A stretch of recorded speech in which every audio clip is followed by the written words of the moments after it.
To jeden z największych sukcesów w historii polskiego sportu motorowego. Jest to sukces, który znowu odniósł Robert Kubica. Polak wygrywa w jednym z najważniejszych wyścigów świata, w 24-godzinnym wyścigu Le Mans, wyścigu o ponad 100-letniej tradycji, w jego 93. edycji, w klasyfikacji generalnej.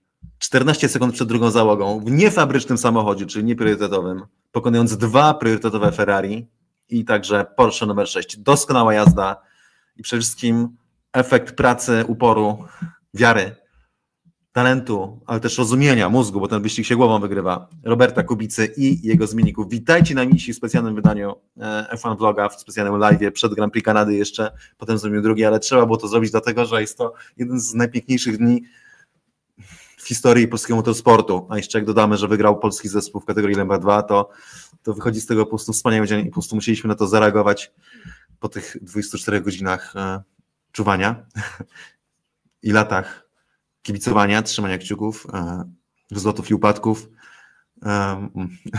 I przeżywamy taki dzień razem. Jest to po prostu, wybaczcie, ale walczę z sobą. Trochę mi brakuje, mam scenariusz, trochę mi brakuje słów, ale zaraz się rozkręcę. Wybaczcie, zacznę od wypowiedzi Roberta, którą tu spisaną. Powiedział: odkąd się tu znalazłem w 2021 roku, jazda w Le Mans dawała mi wielką radość. Start zakończył się w najbardziej dramatyczny sposób, gdy straciliśmy zwycięstwo w LMP2 na ostatnim okrążeniu. Mimo to miałem frajdę i czułem taką radość, jak kiedyś będąc małym dzieciakiem w kartingu. Różnica była taka, że miałem już 36 lat, ale emocje, jakie dał mi tamten weekend, były wyjątkowe. To zwycięstwo z pewnością będzie emocjonalne. Teraz jestem trochę zmęczony i nie mogę się doczekać, aż trochę odpocznę, aby móc się nim cieszyć.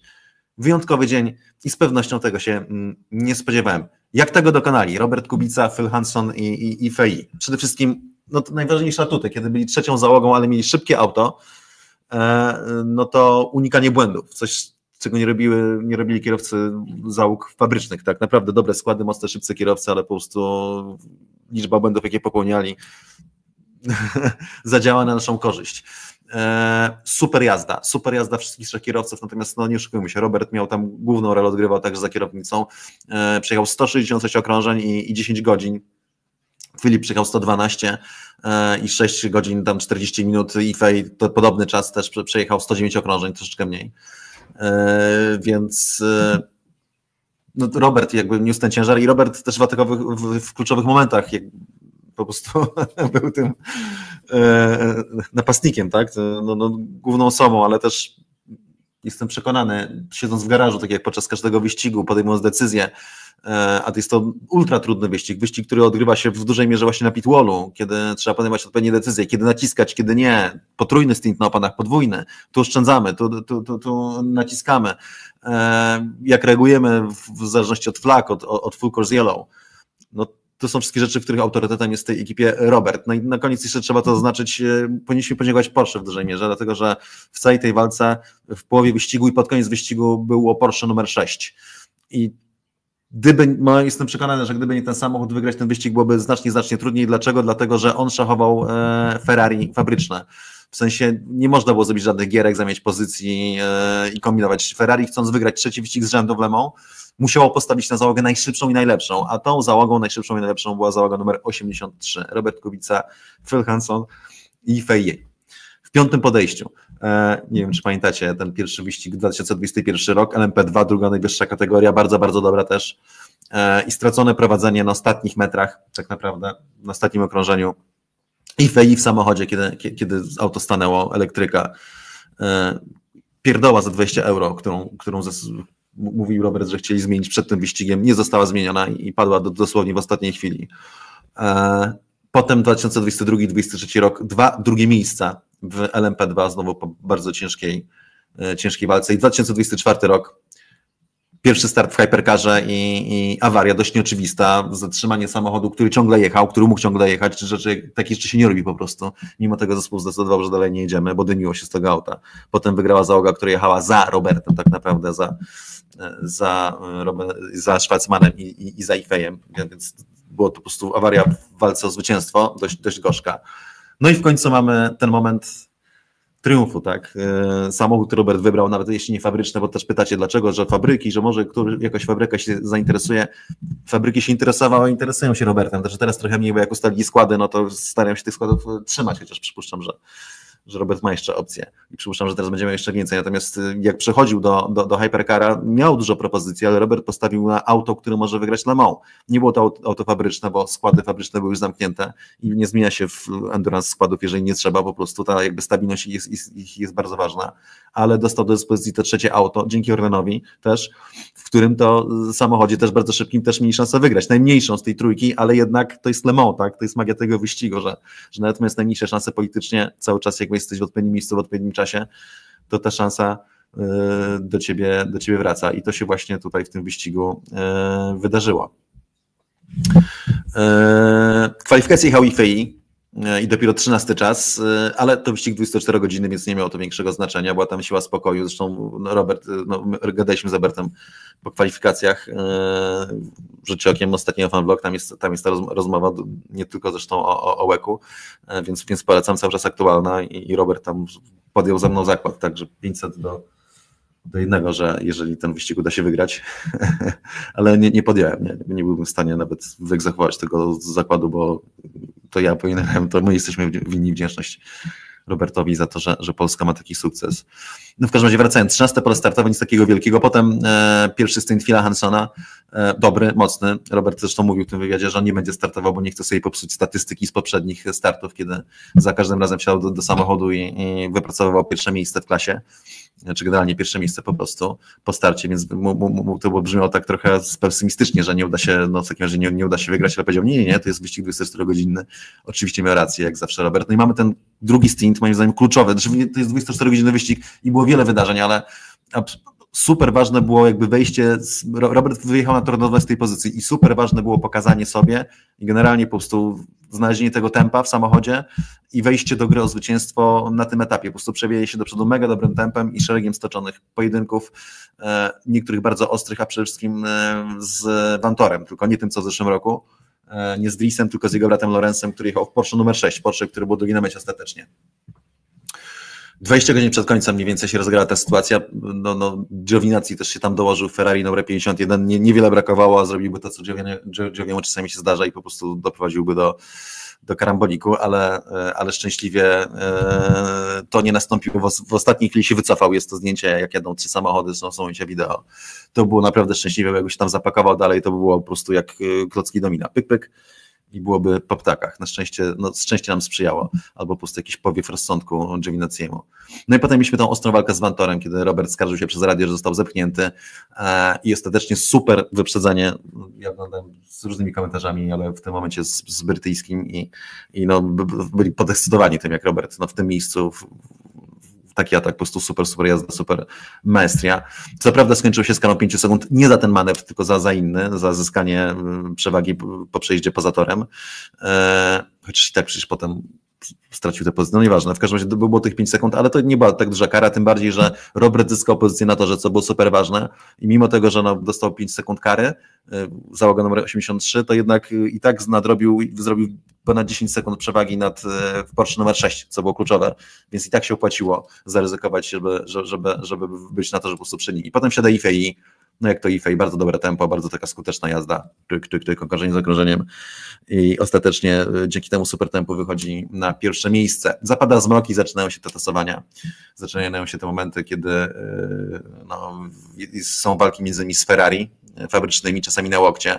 Hansson dwukrotnie tracił pozycję, przecież minimum na rzecz Ferrari numer 51, łącznie z ocierką, która była tam po drodze, było przestrzelone hamowanie też. Nie można mieć pretensji do kierowcy, ciemno, zmęczenie, ultratrudny wyścig, też szyby brudne, bo mnóstwo było owadów w powietrzu, więc to się może wydarzyć, natomiast skarży się przez radio, że coś było nie tak z hamulcami, na co dostaje od zespołu odpowiedź, że hamował 20 metrów dalej niż na swoim najszybszym okrążeniu. Takie rzeczy mogą się zdarzyć, szczęśliwie udało się zmieścić i dojechać, sportem wjechać na tor.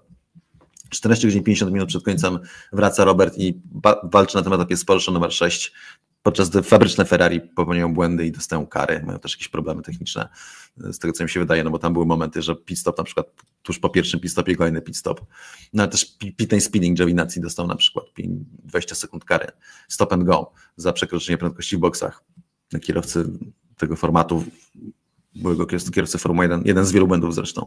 Był pech, bo stracona naprawdę spora przewaga z powodu safety cara. Przewaga przede wszystkim nad tymi załogami fabrycznymi. Chcieliśmy, żeby jechali jak najdalej żółci od czerwonych, bo to by dawało większe szanse na to, że kolejność nie zostanie zmieniona. No i mamy aferę tą niecałych 6 godzin przed końcem znowu z Ferrari numer 51, Robert wkurzony. Mówi, że dwukrotnie pomagał jej załodze numer 51, ale gdy jadą szybciej, numer 83 to Giovinazzi nie chce ich przepuścić. Mówi, puściliśmy ich dwukrotnie, jedziemy tak 10 godzin, ja jestem szybszy. Potem też powiedział, że gdybym ja miał kontrakt z ekipą fabryczną, to respektowałbym wszystkie polecenia, ale niektórzy tego nie robią. Sporo jeszcze może się zdarzyć. Musimy się skupić i walczyć o zwycięstwo. No, tutaj słusznie, nie? Po prostu. Tak to się działo. Natomiast była ten moment znowu instant karma, no bo tutaj wisiało na włosku i cały czas było groźne to Ferrari oba były tak naprawdę groźne, ale to Ferrari numer 51 jedzie Pier Guidi w tym momencie i wpada w poślizg zjeżdżając do boksu do alei serwisowej. Zmęczenie, nieuwaga. No, na zjeździe do alei serwisowej utkwić w wirze to trochę pachnie Grand Prix Chin 2007, kto kojarzy, co się działo wtedy, ten wie. I strata wielu sekund i Fei wychodzi na prowadzenie, bo wtedy jechał naszym samochodem. I tak naprawdę od tej pory nasi rozdają karty, znaczy nie ma tej totalnej pewności, bo to jest Le Mans, natomiast generalnie mamy po prostu przewagę, prowadzimy w wyścigu generalnie. No i do gry wraca Porsche numer 6, kluczowy zawodnik, kluczowy pionek na tej szachownicy, a może nawet nie pionek, tylko jakaś wyższa figura, ponieważ to oznacza, że aby wygrać ten wyścig Ferrari nie może nic kombinować, nie może stawiać na inne samochody, musi postawić na najszybszy samochód na torze, najlepszą załogę, a tą załogą jest załoga niefabryczna. W żółtym Ferrari mieliśmy te nerwy ostatnich godzin i minuty, które dłużyły się jak godziny, chociaż ja do końca już wierzyłem, wiesz, potem też mnie przeżyli w 2021 roku, to nic bardzo się nie zdarza, więc po prostu było wiadomo, że Robert to dowiezie, tak, no już come on, ile razy mogą się wydarzyć takie przygody. Robert jedzie stint 3 godziny i 30 minut, zastanawiają się komentatorzy brytyjscy. Czy nie powinien przestać, że to jest zmęczenie, w ogóle dlaczego nie zmienią kierowcy. Ale Robert był w super rytmie, nie wiem czy oglądaliście, ja miałem podgląd kilka różnych, ale też na kamerę onboardową Roberta i ta jego siła spokoju, jak jechał w tym samochodzie, w ogóle jakby jechał na przejażdżkę niedzielną. Niedziela była w sumie do kościoła. Po prostu ten jego spokój, nawet była ta sytuacja nerwowa, kiedy rura od chłodzenia, tak, od klimatyzacji kasku już dawno się urwała i w pewnym momencie weszła między kask, ograniczał ruchy głowy między kask a podparcie głowy z tyłu i ten komunikat zespołu musi zjechać na pit stop. Zjazd na pit stop w tym momencie oznaczałby przegranie pozycji, Porsche by wygrało, więc Robert jedzie dalej. No i w końcu mamy to, wygrywamy wyścig 14 sekund przed Porsche numer 6 i przed załogą Ferrari numer 51, absolutnie historyczny wynik. Cudowny. Jeszcze sam muszę to jakoś przyjąć i ochłonąć, na tym zastanowić. Jeszcze o tym będziemy rozmawiać w F1 Vlogu, bo robimy F1 Vloga po Grand Prix Kanady, z całą pewnością wyścig za godzinę 15. W LMP2 mamy załogę numer 43, Inter Europol Competition i przez cały wyścig walka o zwycięstwo generalnie, może nie kontrolująca, bo tam cały czas walczyli z załogą tak naprawdę VSD Panis, Oliviera Panisa, byłego kierowcy Formuły 1, zwycięzcy Grand Prix Kanady, notabene. I to było przecież jedyne zwycięstwo Panisa w Formule 1, jeśli dobrze pamiętam, tak? Czy nie? Czy Panis wygrał? Wygrał chyba Monaco. On w Kanadzie się rozwalił kiedyś. Złamał obie nogi. No nic, w każdym razie też kierowca z historią Grand Prix Kanady. Załoga numer 48 i jest moment, kiedy Inter Europol dostaje pod koniec, numer 43 dostaje karę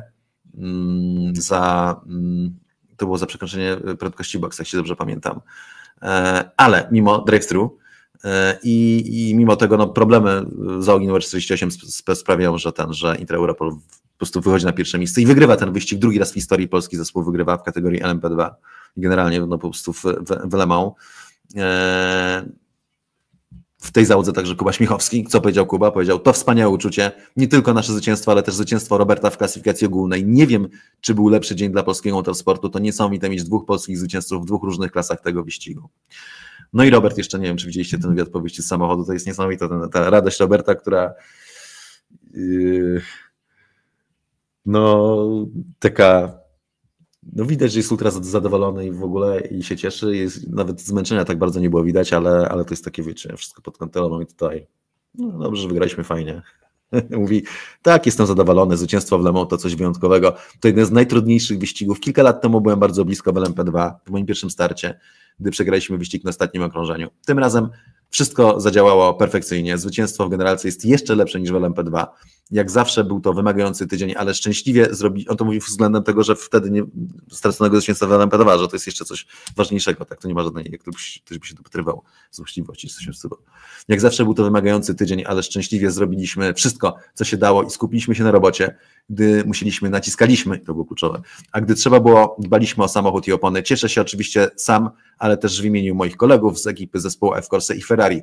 3 zwycięstwa z rzędu z 3 różnymi załogami. Trudno o lepszy scenariusz. Nie wiem, czy oni będą tak na to patrzyli, ale faktycznie 3 różne samochody, w tym auto niefabryczne, co wydaje mi się jest też bardzo dobrym pod kątem klientów, bardzo dobrą rekomendacją, bo pokazuje, że mamy samochód, który może wygrywać Le Mans seriami, do tego jeszcze niefabryczne. Zadziwiające jest to, że tego samego dnia mamy Grand Prix Kanady, czyli wyścig, w którym no, mieliśmy inne historyczne zwycięstwa, nasze pierwsze i ostatnie na razie Formuły 1 po wspaniałym wyścigu, co było ile? 17 lat temu już? Więc chyba 8 czerwca, jeśli dobrze pamiętam. Więc to się też nakłada. Pozostaje, no co, dziękować Robertowi z całą pewnością za te wszystkie emocje, za to, że go mamy, za to, że Polska odnosi takie sukcesy. O tym jeszcze pogadamy we fanblogu, bo teraz się skupimy, teraz się pożegnamy i znowu wrócimy do programu, zapraszam już teraz. Myślę, że warto też podziękować osobom, bez których to zwycięstwo nie byłoby możliwe. I też trzeba podziękować Orlenowi, bo gdyby nie to wsparcie, no to naprawdę byłoby o wiele trudniej. I no, trzeba powiedzieć, że z Orlenem Robert naprawdę zrobił duże kroki w nowym motorsporcie. No, gdyby nie Orlen, to trzecie Ferrari raczej przypuszczam ciężko byłoby wykombinować, bo wówczas by jeździł pewnie w fabrycznej ekipie innej. Więc moi mili, mamy zwycięstwo Polaka w Le Mans, jest to ogromny sukces, który jeszcze muszę jakoś ochłonąć, nie wiem jak wy, powiedzcie mi, jak wy to odbieraliście, czy oglądaliście ten wyścig, co wyczujecie w ogóle, jak oceniacie to zwycięstwo. A ja was zapraszam już na live po Grand Prix Kanady, tam też wrócimy do tematu, tam omówimy, kochani, największe sukcesy Roberta Kubicy, których dużą cześć miałem przyjemność, zaszczyt oglądać osobiście. Więc no co, wracamy po Grand Prix Kanady do tej historii i oczywiście wracamy też do Grand Prix Kanady, która jakoś trochę schodzi na plan drugi, ale czeka nas naprawdę dobry wyścig. Póki co, kochani, przypominam jeszcze o Suppi, czyli formacie, tutaj jest link na dole, Buy Me a Coffee, który po prostu mnie wesprze w moich działaniach, w mojej pracy niezależnej i co, widzimy się niedługo po Grand Prix Kanady, jeszcze pogadamy o tym, super historia będą. Jeszcze raz przejście przez karierę Roberta, bo to jest kamień milowy, a póki co życzę wam miłego wieczoru, wspaniałego wyścigu Grand Prix Kanady i przeżywania jej radości i widzimy się po 22. Do zobaczenia.